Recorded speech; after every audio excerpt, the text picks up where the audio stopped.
Let's talk about Starfield versus No Man's Sky again. Specifically, some of the differences between the two games.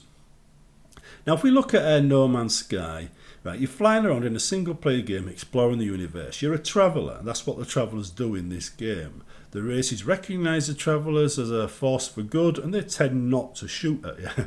So this is a good thing. So anyhow, you're flying around space, you press X, you can now summon an anomaly.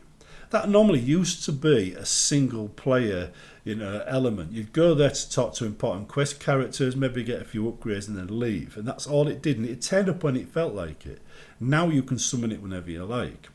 And when you go to dock with it, the immediate change is a massively fancy introduction as you're flying into it. Then you land and suddenly you're surrounded by what looks like hundreds of NPCs. But these are NPCs. These are players. And each player is playing a traveller. So they made the hub, they made the anomaly into a hub for travellers, aka players. So if you're a player and you want to talk to your friends, you could go to that hub from your single player game and have conversations, exchange goods, do missions together, visit each other's bases, a long line of stuff. This is one of the differences between, No Man's Sky and what I'd expect out of Starfield, because Starfield is going to be a strictly single-player game, I would expect, just like all of Bethesda's other games of this type. Now, when you get there, you can interact with, quest characters. You can trade in scans, for trees and things like that, and get nanites, which can then be used to buy blueprints, which can then be used to build your base, which you could then invite other players to from the anomaly. You could go through portals in the anomaly. The difference between the anomaly portals and other portals is you're allowed to go to other people's bases, literally enter their games, or maybe not enter their games, but enter their bases and have a look around and see what they've done.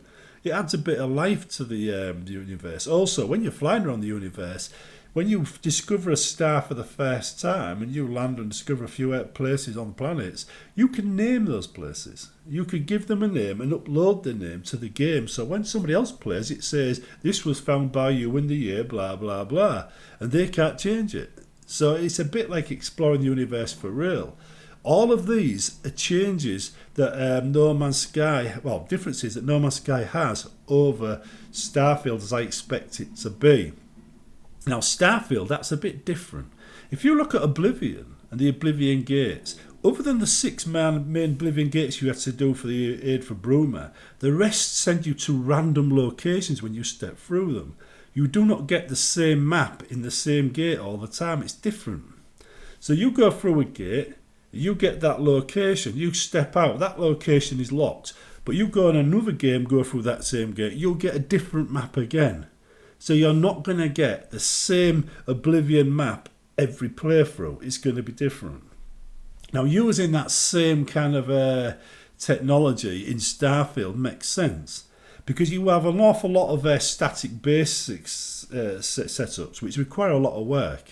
It says that when you stamp them down, you can't have thousands and thousands of models to represent mining bases. It makes far more sense to have a few standard models and have them planted down just like No Man's Sky does. But No Man's Sky doesn't really have any doors you can knock on and walk through. Now, whilst I would expect, the quest areas to be static and never changing, the other areas, the random locations you come across, I would expect them to be random, just like Oblivion Gate. So when you walk through that door, and you actually transition into an internal, I would fully expect that internal to be randomly selected from a pool of internals it can use. Which means if you've got 100 pre-made internals, any one of those 100 things could spawn in that planet, in that location, with that mining camp or whatever it is.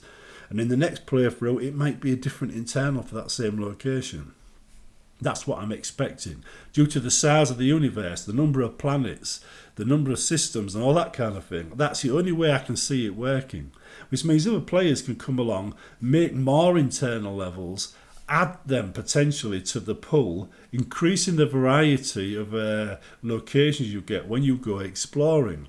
So they have the potential of making it better as time goes on. That's not an option really for No Man's Sky unless you count player bases, and I don't. Starfield has that advantage.